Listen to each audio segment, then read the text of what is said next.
সালের সার্কুলারে আমরা পরীক্ষা দিচ্ছি 2024 সালে।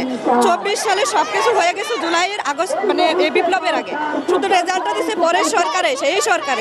এই সরকার কেন বিবেচনা করে রেজাল্ট দিল না? আমরা এখন পথে পথে ঘুরতেছি, আমরা বেকার অবস্থায় ঘুরতেছি। আজকে আমি রোজা অবস্থায় এখানে আসছি, সবে বলে তো রোজা বাসায় থেকে করবো, ইবাদত করতে পারছি না। আমাদের সাথে অন্যায় হয়েছে। কালকে আমাদের বললো আইনি পর্যায়ে শেষ হবে, আইনের আশ্বাস বহুবার দিছে। আমাদের বিধানচন্দ্র রায়, আমাদের উপদেষ্টা, তিনি আমাদের আশ্বাস দিচ্ছে। এই আশ্বাস আমরা মানি না। আমাদের যোগদান নিয়ে আমরা বাড়ি ফিরবো। আমরা খুব লাঞ্ছনার শিকার হয়েছি, আমাদের সমাজে খুব কষ্ট হয় বের হইতে। এই জন্য আমাদের দাবি যোগদান যত তাড়াতাড়ি সম্ভব দিয়ে দেন, নাহলে আমরা ফিরবো না। আমরা কেন রাজপথে?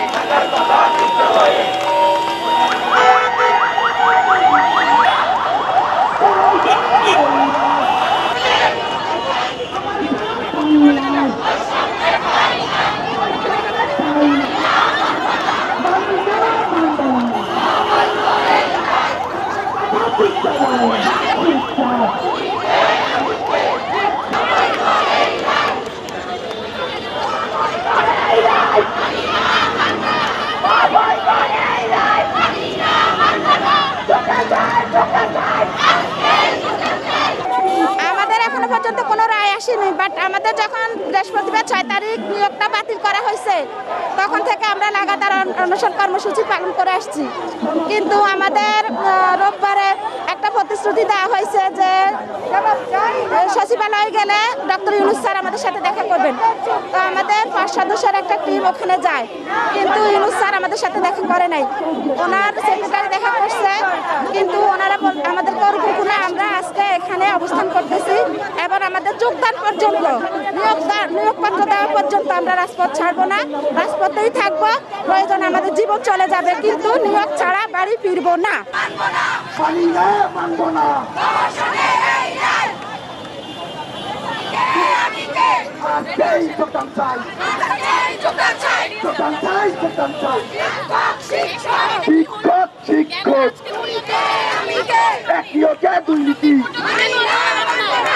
আমাদের অধিদপ্তর থেকে বা আজকে শুনানি দেওয়ার কথা, কিন্তু তারা আজ পর্যন্ত আমাদের কোনো আশ্বাস দেয় নাই।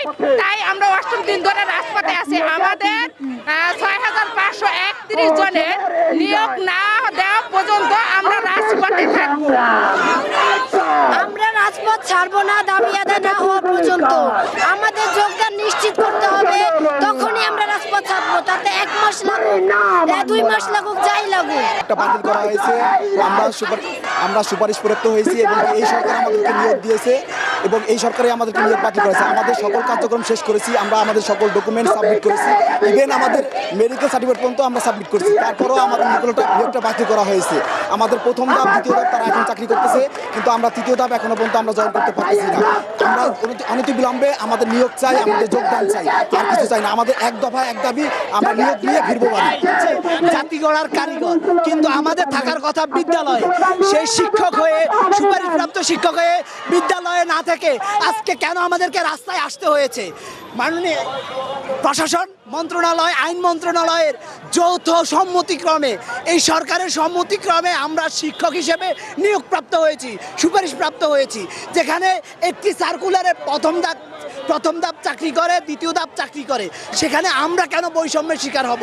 ইভেন্ট কি দ্বিতীয় ধাপের যে অপেক্ষমান তালিকা কিছুদিন আগে, সেটারও নিয়োগ দেওয়া হয়েছে, সেখানে আমরা কেন বঞ্চিত হব? আমাদের থাকার কথা বিদ্যালয়ে, আমরা কেন রাজপথে আসবো? আমাদের রাজপথে আসার কথা না। আমরা জানি এখানে কষ্ট হচ্ছে সাধারণ মানুষের, কিন্তু কোনো আন্দোলন সংগ্রাম ছাড়া কখনো বিপ্লব আসেনি, কখনো সফলতা আসেনি। সেই কারণে আমরা পুরো ব্লক না করে আংশিক ব্লক করে বসেছি, যাতে মানুষের জনদুর্ভোগ না হয়। আমরা চাই সরকার এবং অধিদপ্তর এবং বিচার বিভাগ সুস্থ একটি রায়ের মাধ্যমে আমাদেরকে নিয়োগপত্র দিয়ে, আমাদেরকে যোগদান দিয়ে আবারও বিদ্যালয়ে ফিরে যাওয়ার সুব্যবস্থা করবে। ঢাকা এবং চট্টগ্রাম, হ্যাঁ হ্যাঁ।